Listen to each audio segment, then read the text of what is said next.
franceses logo saem fora desse empreendimento.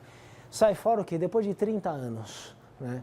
Isso é um período relativamente curto para esses padrões do século XVI, para os padrões de presença dos europeus numa terra, enfim, desconhecida, e que não aponta desde o início a inevitabilidade da colonização do assentamento regular e da organização de uma exploração altamente rentável. A exploração de pau-brasil é uma exploração possível de início. Então, os franceses, a partir da década de 30 do século XVI, estão praticamente fora disso, né? Nesse ponto, o sistema de capitanias hereditárias foi bem sucedido. Nesse ponto, quer dizer, definiu ali uma prioridade portuguesa de presença europeia nessa terra, né? O que não significa, claro, que essa seja uma presença largamente aceita pelos outros participantes de um cenário de competição internacional em escala mundial, né? Assim, doravante, o processo de colonização será sempre um processo de disputa. Mas o protagonismo francês não chega a se esboçar, né? Há tentativas posteriores, a gente tem uma aula específica sobre isso, né, na Guanabara, no século XVI, e no Maranhão, no século XVII. É interessante observar essas tentativas, a gente vai chegar então a isso no momento posterior do curso, porque essas tentativas, elas caracterizam a própria formação de um império colonial francês, coisa que não ocorre nesse começo do século XVI, né? Aí quem leva melhor são os portugueses. Então nós sabemos que, grosso modo, essas novas terras se tornariam portuguesas e não francesas. Essa competição internacional não se faz apenas nessas novas terras. Vejam, a afirmação soa óbvia, né? Mas claro, mas quem falou então que Portugal e França estão competindo apenas por feitorias, por entrepostos de pau-brasil na costa atlântica da América? Sim, não é assim, né? Mas nós estamos impregnados de uma história centrada na observação dessa porção do continente, porque posteriormente essa porção se tornaria aquilo que chamaríamos de Brasil. E a história, então, ela é toda escrita, a história em geral nesse país, ela é toda escrita, né, a partir já da definição do que seja o Brasil, com um movimento retrospectivo que tende, então, né, a fazer conexões, a ligar pontos desse quadrante mais amplo, dessa expansão europeia, mas com prioridade absoluta dada ao Brasil. Os franceses tentaram, mas não conseguiram. Mas não tentaram apenas isso. Daí, então, a grande serventia de modelos generalizantes explicativos, como o do Wallerstein, que procuram, esses modelos, né, mostrar a totalidade dos espaços e dos vetores que estão interferindo no processo geral de expansão do que ele chama então de economia mundo-europeia. Tudo bem? Tá claro isso? Quer dizer, mas deveria ter sido de outro modo, né? Não é inevitabilidade, é a tentativa. Mas as tentativas, elas não estão focadas exclusivamente nisso que depois se tornaria o Brasil, né?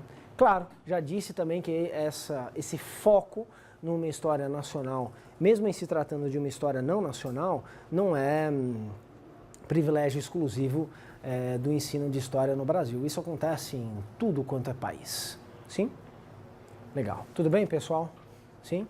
O sistema de capitanias hereditárias começa a ser implementado, então, na década de 1530, né? A expedição de Martim Afonso de Souza é justamente para implementar esse sistema. Em que consiste o sistema de capitanias hereditárias? Consiste, então, na reelaboração de um modelo medieval de ocupação da terra, com base na concessão da terra a um súdito do rei. A terra é concedida, significa, então, que esse súdito tem a obrigação de administrar a justiça, de administrar a política nesse quinhão de terra. Em proveito do quê? Em proveito da monarquia como um todo. A monarquia ganha, então, com essa posse da terra, por meio, então, de um súdito, e também com a arrecadação de impostos, com formas de exploração econômicas, que aí variam de caso a caso. Essa forma, então, de exploração ela foi já tentada na Ilha da Madeira pelos portugueses desde 1433.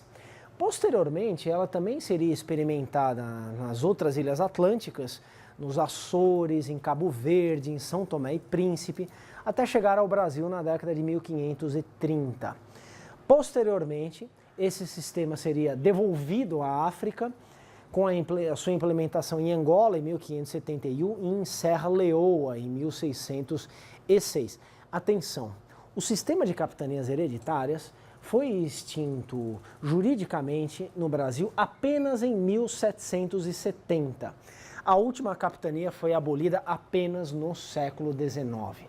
1770, a extinção jurídica, então, do regime de capitanias hereditárias, mostra a inadequação, né, dessas divisões muito estritas, muito cíclicas, né, muito, enfim, quadradinhas da história do Brasil, né, como se as capitanias hereditárias, tendo fracassado, tivessem sido substituídas por um regime de colonização, que foi então o governo geral, e daí a história segue adiante. Nós, quando pensamos em capitanias hereditárias no Brasil, pensamos basicamente na meados do século XVI, né? Mas esse regime não é extinto até o final do século XVIII. Desse modo, convivem formas de organização dessa presença portuguesa na América, isso durante um bom tempo. Só que, claro, as capitanias não serão mais a base desse assentamento populacional, não serão a base desse sistema de colonização. São uma primeira tentativa. Ora, para que as capitanias deem certo, para que então esses súditos da coroa sejam capazes de cumprir com os objetivos esperados desse sistema, é necessário não apenas o emprego de recursos, é necessário, claro, capital. É necessário, então, que esse súdito seja capaz de investir no seu quinhão, na sua capitania, né? Mas é necessário também que ele seja um hábil administrador, que ele seja capaz, inclusive, de estabelecer relações novamente positivas com as populações indígenas. Sem isso, sem capital, sem uma boa gestão de recursos, sem uma boa gestão política, sem um estabelecimento eficaz, né, dessas relações com as populações indígenas, sem, enfim, um bom sucesso na defesa militar dessas capitanias, elas inevitavelmente fracassarão. É isso que acontece com a maior parte delas. As capitanias mais bem-sucedidas foram as de Pernambuco e de São Vicente, conforme vocês devem saber. Dentre outros motivos, porque conseguiram explorar economicamente a terra. A de Pernambuco, na verdade, que foi bem sucedida, né?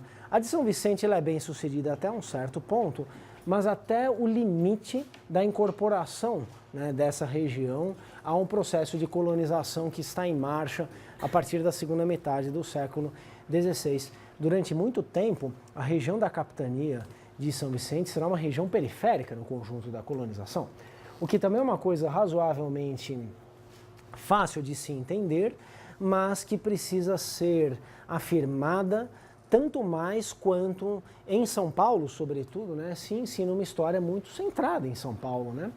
Se o Brasil é uma espécie de centro do mundo, nessa história, numa perspectiva nacional, essa história tem também as suas clivagens regionais, né? Então é muito frequente que em São Paulo, onde nós estamos agora, a história seja contada para além dos espaços acadêmicos, dos espaços de especialização e pesquisa, como uma história, enfim, protagonizada pelos paulistas, né? Sim, a história de São Paulo, a história de São Vicente é uma história importante, mas essa não é uma região central da colonização até meados do século XVIII. É uma região periférica, tem que ser entendida então como uma região periférica da colonização. Bem,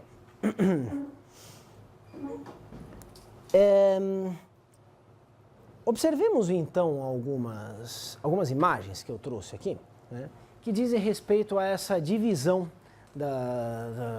das porções que se pretendem portuguesas da América em capitanias que se pretendem sejam então os baluartes de um sistema de colonização. cujo fracasso considerável, então, levará a corte portuguesa à criação do primeiro governo geral do Brasil, criado em 1548, instituído em 1549, sendo seu primeiro titular Tomé de Souza, primeiro governador geral do Brasil. Observem então essas imagens que eu trouxe. Essa é uma imagem que paira, né, no nosso imaginário sobre a história do Brasil, né? Foi retirado de um atlas, então, de meados do século XVI, né, e mostra uma representação de um quadrante do mundo que os europeus estão criando. Essa visão de mundo europeia que está incluindo, então, o continente americano e aqui, mais especificamente, uma parte desse continente americano, a parte que será posteriormente colonizada pelos portugueses. Aqui, o mapa, ele é uma forma de apreensão de um mundo que está sendo apreendido, né? A forma de apreensão de um desconhecido, né? Ao se colocar, né, essas formas no mapa, essas formas estão sendo domesticadas. Os portugueses estão tornando-as mais familiares. Os portugueses estão se apropriando simbolicamente do que está colocado aí. É assim que se desenvolve, então, uma das formas mais eloquentes, enfim, ostensivas, de apropriação do mundo desconhecido por essa Europa em expansão. É por meio da representação cartográfica. Agora, claro, o que interessa mostrar aí? Aquilo que se conecta diretamente com demandas dessa expansão europeia, né? Então nós temos aí valores comerciais que estão colocados aí, mas os valores culturais também, na medida em que os europeus estão se apropriando disso daí. Uma outra imagem, um pouco posterior, né, é de 1585, 1590, né, o Atlas do Luiz Teixeira. Aqui nós temos uma das primeiras imagens que nos mostram, então, essa famosa repartição do território da América do Sul portuguesa em quinhões, em capitanias hereditárias, com a contribuição de uma linha de demarcação, essa linha então vertical, que é a linha do Tratado de Tordesilhas. Então está aqui a linha de Tordesilhas e aqui então linhas que são perfeitamente retas, na medida em que uma reta pode ser perfeita, obviamente, mas são linhas então que estabelecem aqui de forma bastante rigorosa, né, as capitanias com os nomes dos respectivos capitães donatários. Vejam, essa é uma imagem então elaborada no final do século XVI, é uma imagem que se aproxima então de uma realidade jurídica, é uma imagem muito parcial da realidade da presença dos portugueses nesse território. Esses limites aí demonstram uma intenção, demonstram objetivos, mas eles não traduzem perfeitamente uma realidade. Jamais essas capitanias foram de fato do jeito que estão colocadas aí.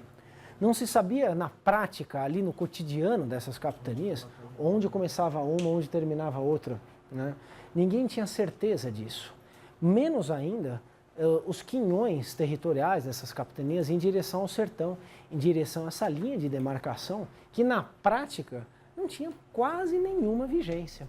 Apenas no século XVIII, quando há então uma necessidade de normatização de limites entre as coroas de Portugal e de Espanha, é que essa linha volta a ser discutida, será abandonada definitivamente pelo critério do uti possidetis, isto é, fica sendo de uma coroa aquilo que é daquela coroa na prática, naquele momento específico das negociações do século XVIII.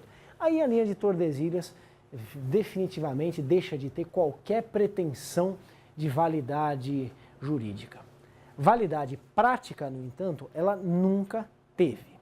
Eu selecionei aqui para vocês um exemplo, né? Esse é um bom atlas de história do Brasil, de 1993, né? Muito convencional numa série de elementos.